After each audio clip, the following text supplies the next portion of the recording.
আমি অসুস্থ মানুষ, তুমি চলে গেলে ঘরে রান্না বাড়া দেখাশোনা এগুলো কে করবে? আমার তো না খায় মরতে হবে। আপনি কোন দিক থেকে অসুস্থ আমাকে বলুন তো। বিয়ের পর থেকে শুনে আসছি আপনি অসুস্থ, কিন্তু আজ পর্যন্ত কখনো দেখলাম না আপনাকে ডক্টরের কাছে যেতে এবং কি ওষুধ খেতে।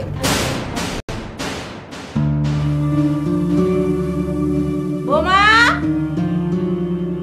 বোমা, আরে কোথায় থাকে? জি মা বলুন। জি মা বলুন। আরে সন্ধ্যা তো হয়ে এলো, ছাদের কাপড় নামানো হয়েছে? না মা, আমি যাচ্ছি। যাও, ল্যাম্প পোস্টের মতো দাঁড়ায় আছে, যাও।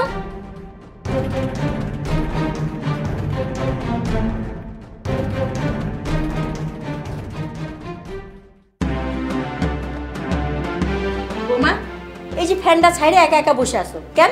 যে হারে কারেন্ট বিল বাড়তেছে, একটু হিসাব করে চলতে হইব, বুঝছো? মা, আমি মাত্র রান্না শেষ করে এসে বসলাম, 2 মিনিটও হয়নি ফ্যানটা ছেড়ে বসেছি। শুধু 2 পদ তরকারি রান্না করছো, 2 পদ তরকারি দিয়া ভাত খাওয়া যায়? হ্যাঁ, আমার শুটকি ভর্তা খুব পছন্দ, শুটকি ভর্তা করো, যাও। মা, পেটে কেন জানি খুব ব্যথা করছে, আমি আপনাকে ভর্তাটা রাতে বানিয়ে দিই, একটু কষ্ট করে দুপুরে এগুলো দিয়ে চালিয়ে নিন।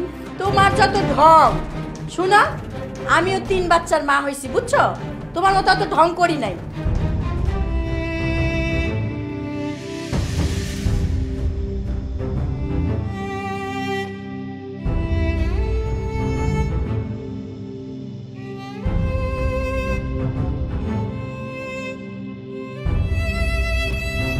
কি হয়েছে ঈশা, তুমি কান্না করতেছো কেন?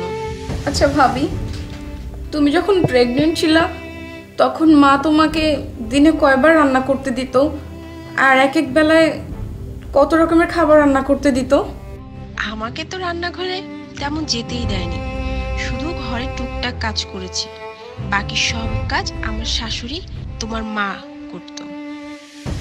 তাহলে সব শাশুড়িরা আমার মায়ের মতো কেন হয় না ভাবি? আমার কেন প্রতিবেলা এত রকমের রান্না করতে হয়?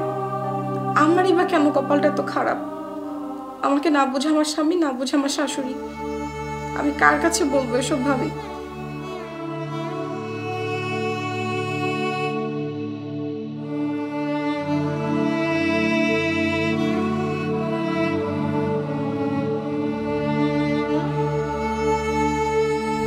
শোনো না, বলছিলাম কি, আমাদের বাচ্চাটা না হওয়া পর্যন্ত আমি আমার বাবার বাড়িতে থেকে আসি। কি বলতেছ?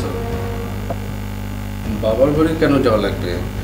তাছাড়া এখনো কাজের বউ খুঁজে পাইনি। তুমি চলে গেলে বাসায় রান্না বান্না করবে কে?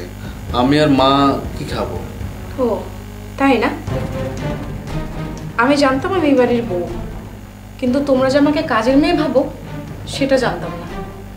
আর তুমি ঠিকই বলেছো, নতুন কাজের মেয়ে না পাওয়া পর্যন্ত পুরান কাজের মেয়েকে বিদায় করাটা উচিত হবে না। দেখো, তুমি যা ভাবতেছো আসলে সেরকম কিছুই না। আমি আসলে তোমাকে বলতে চেয়েছিলাম যে মার তো শরীরটা ভালো না, কাজ বাজ করতে পারে না, সেজন্য। আচ্ছা বাদ দাও, আমি দেখি মার সাথে কথা বলে দেখি।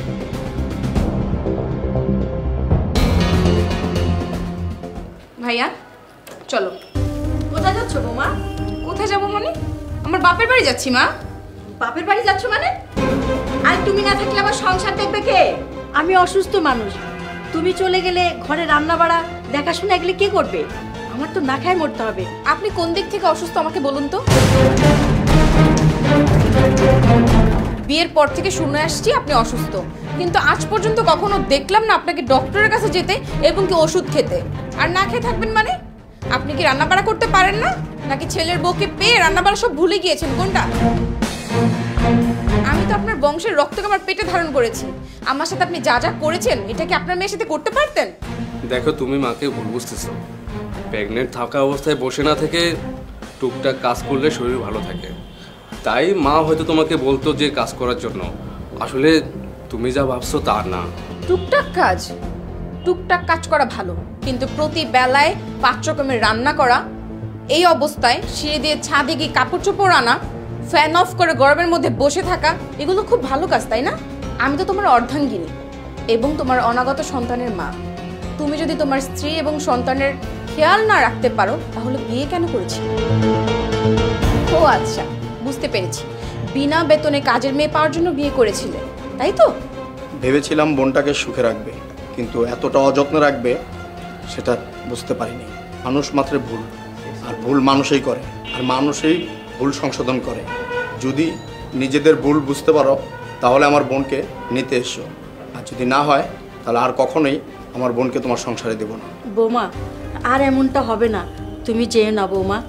আমি তোমার সব কাজে সহযোগিতা করব, তোমাকে আমার মেয়ের মতো যত্ন করে রাখবো। বৌমা, আমাকে এবারের মতো তুমি ক্ষমা করে দাও বৌমা। ঠিক আছে বোন, যেহেতু আন্টি বলছে এবারের মতো থাক, যদি সামনে কিছু হয় আমি তো আসছি। যা, ঘরে যা। ঠিক আছে, চলো বৌমা, ভিতরে জি চলো। আন্টি, চলো। ভিতরে নিয়ে ভাইজান, আপনি কিন্তু না খেয়ে যাবেন না, বসে। আমি অসুস্থ মানুষ, তুমি চলে গেলে ঘরে রান্না বাড়া দেখাশোনা এগুলো কে করবে? আমার তো না খায় মরতে হবে। আপনি কোন দিক থেকে অসুস্থ আমাকে বলুন তো? বিয়ের পর থেকে শুনে আসছি আপনি অসুস্থ, কিন্তু আজ পর্যন্ত কখনো দেখলাম না আপনাকে ডক্টরের কাছে যেতে এবং কি ওষুধ খেতে।